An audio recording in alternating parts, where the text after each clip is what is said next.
Come forward.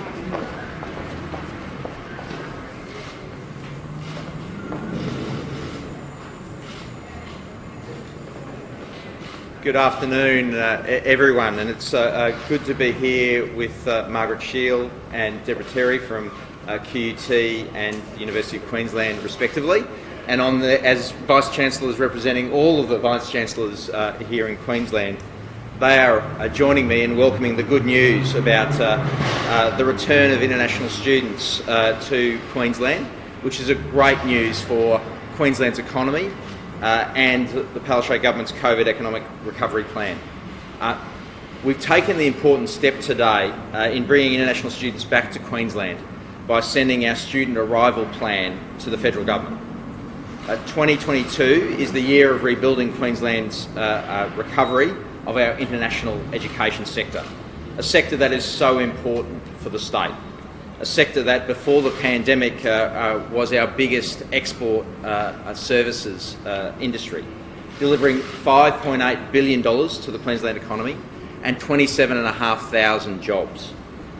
Our initial plan is for 250 students every 2 weeks to return from early January in time for semester one in 2022, eventually bringing students from around 160 countries and for all of the universities right across the state. Students will need to be fully vaccinated and they will quarantine at the Wellcamp facility currently under construction. Our preference will be to have regional students as well as part of the cohort, and students studying medicine or allied health, particularly those who once trained can back up our hard-working frontline workers. And Wellcamp gives us a strategic advantage. No other state has a facility like Wellcamp to play a role like this. And I know one of the initial questions a number of people have asked around this is, why is quarantining for returning students still necessary? It's still important until we have higher vaccination rates amongst Queenslanders, but even when we do, it'll remain important because students won't come into a situation where they'll be able to follow those home quarantine criteria that are required under our health protocols. And the reality is too, we don't know if there's another variant of the virus around the corner, and international quarantining will necessarily potentially come back up as an issue from time to time, and that facility is vitally important. But overall, this joins our message of how important it is for all Queenslanders to get double vax themselves, for their family and for their communities. It's the way in which we're going to see our economy recover, our way of life recover, and a big part of that for so many people right across the length and breadth of Queensland is the benefits that international students provide to our economy, but also the benefits that they provide to employers as part of our workforce, as part of the diverse and vibrant communities that are so important to us right across the state. And I want to thank the Vice-Chancellors and the whole of the international education and training sector for their cooperation and support and work on the development of this student arrival plan for Queensland. I guess I want to invite either of the Vice-Chancellors if they want to say any words before we go to questions. Thank you very much, Minister, and it really is good to be here today. This is a very welcome announcement, and I really do want to thank you, Minister, thank all of your colleagues, and obviously my fellow Vice-Chancellors and others involved in our international education sector. It is a really important sector. We're delighted, as I say, to hear this news, and certainly from the University of Queensland we're very keen to welcome back a number of our medical students who are studying overseas, a number of our allied health students, our nursing students, and we look forward very much to being involved in the next steps. But congratulations again, Minister. This is a really important announcement for Queensland, important announcement for our economy, important announcement for our health workforce in the first instance, but then other parts of our labour market. Thank you very much. So thank you, Minister, and like my colleague, we're very delighted with this announcement today. And they've said most of what I would have said as well. But I just want to add that there's a very strong personal dimension to this. Many of these students went home to visit families and have been unable to return for nearly 2 years. They've stuck with us, they've studied online, they've been investing in that education that we're providing. And so the opportunity to send this really positive signal that they're going to be able to return is so important, and we're really delighted with the response from the government, but also the way in which the universities have worked together with the colleagues in the state government to deliver this. So it's a great day and a very important signal to those students who will return. They'll work in our economy here as well as continuing their studies, and they're a vital part of that economy. Thank you. Your roadmap says that 90% returning for people from overseas do not have a quota.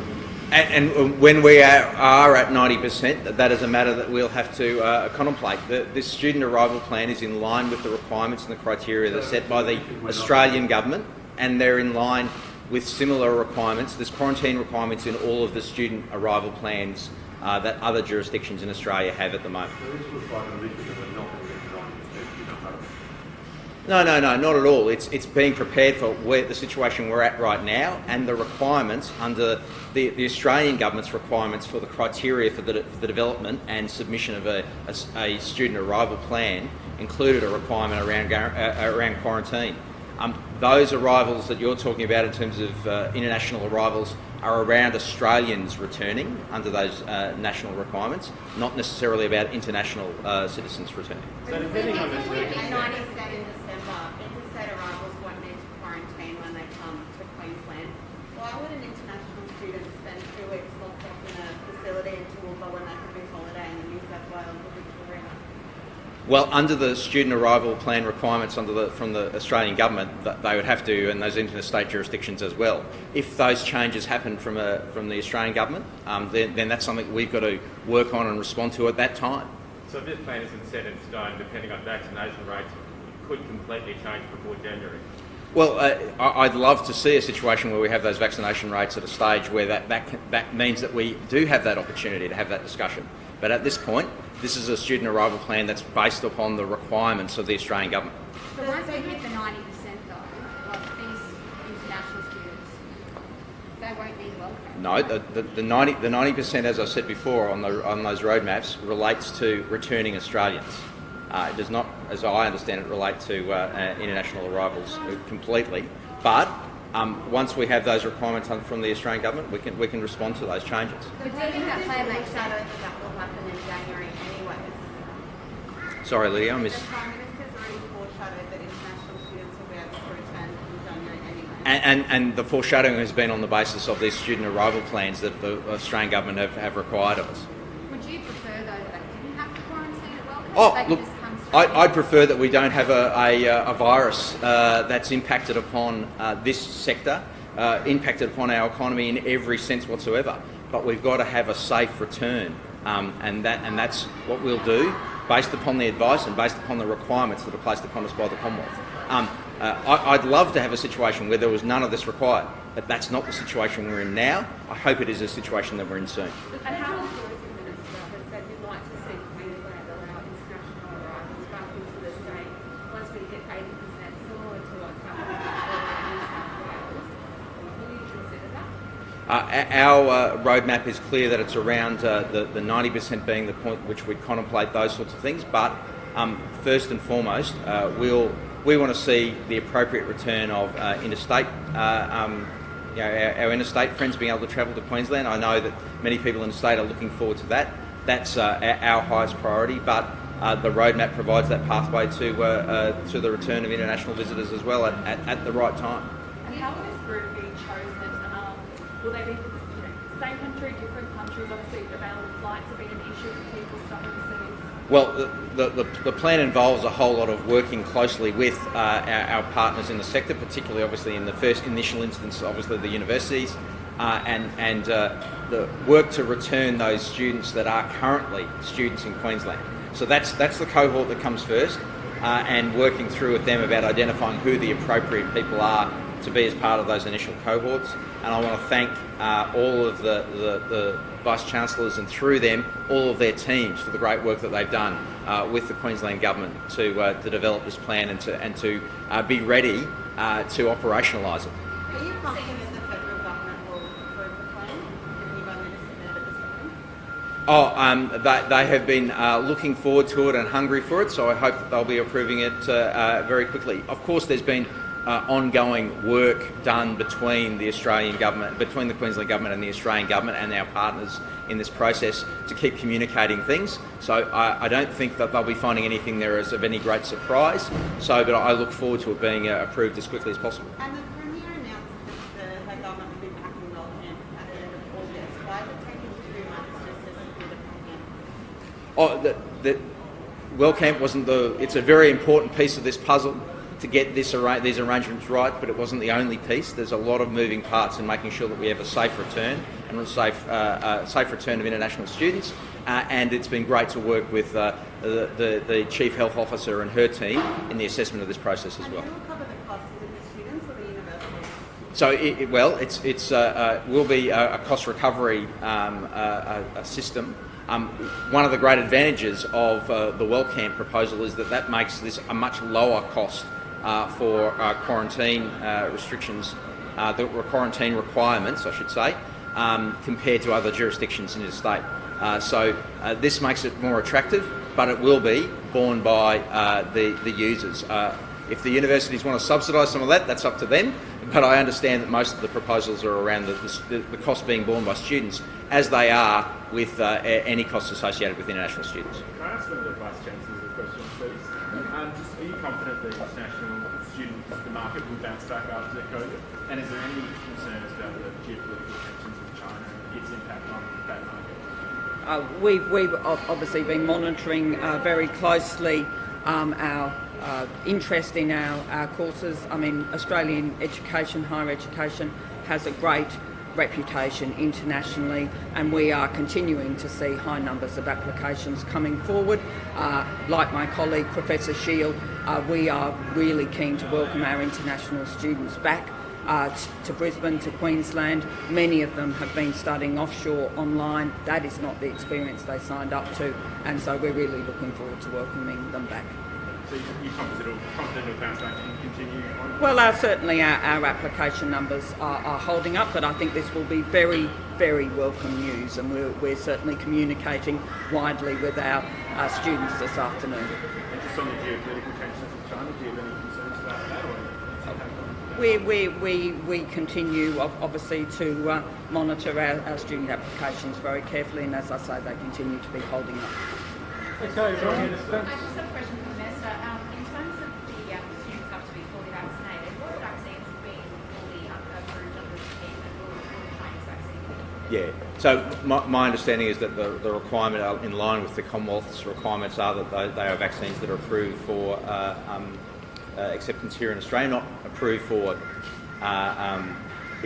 being injected here in Australia, but those vaccines that are approved as accepted vaccines globally, which I do understand includes the vaccine that's the most widely used in China. What happens if the Prime Minister comes up tomorrow and says international students won't enter? Well, I look forward to the communication from the Commonwealth Government that they've changed the criteria that they need for the student arrival plan. Now, what happens to Wellcamp? Is it needed? Look, the reality is that Wellcamp is a facility that will be needed in a range of ways. First off, as I said earlier, we don't know if there's another variant around the corner that may need to impact upon how we manage this virus going forward. That provides a facility, a redundancy for how we manage these sorts of issues going forward in a range of ways. But in the short term, it provides, while we're getting to those points where we can need to have a situation where there is some form of quarantine required on a range of circumstances. At the moment, the home quarantine requirements, where there is a quarantine at all, home quarantine requirements have mandated by health very clear requirements around the nature of the accommodation. Most students would never be coming into a situation where they're going to be coming into a situation where they're a standalone home by themselves and have the support network around them. So some sort of facility is going to play a role in this for some time to come. Last question, please. The roadmap doesn't describe that at this point in time, so I'm not going to speculate on something that's not described in the roadmap. What do you mean by Thank another, you. What do you mean by another variant, though, Minister? Aren't you casting down on the efficacy of the vaccines at the moment? What do you mean by there's another variant? Well, there could be another virus completely. There's all sorts of reasons why having the redundancy of a capability of a facility that could be stood up and used for quarantine purposes in a range of circumstances as being something that's a sensible and appropriate redundancy for government to have. So I'm not seeking to cast doubt about any concern around the efficacy of the vaccine. I encourage everyone to get out there and get vaccinated. That's the way, as I've said on a number of occasions, that we're going to see our lifestyle come back the way in which we've understood it in the past, see our economic opportunities, including the great value that international students provide to our economies right across the length and breadth of Queensland. The sooner the better, and vaccination is the key to that. Thanks, everyone.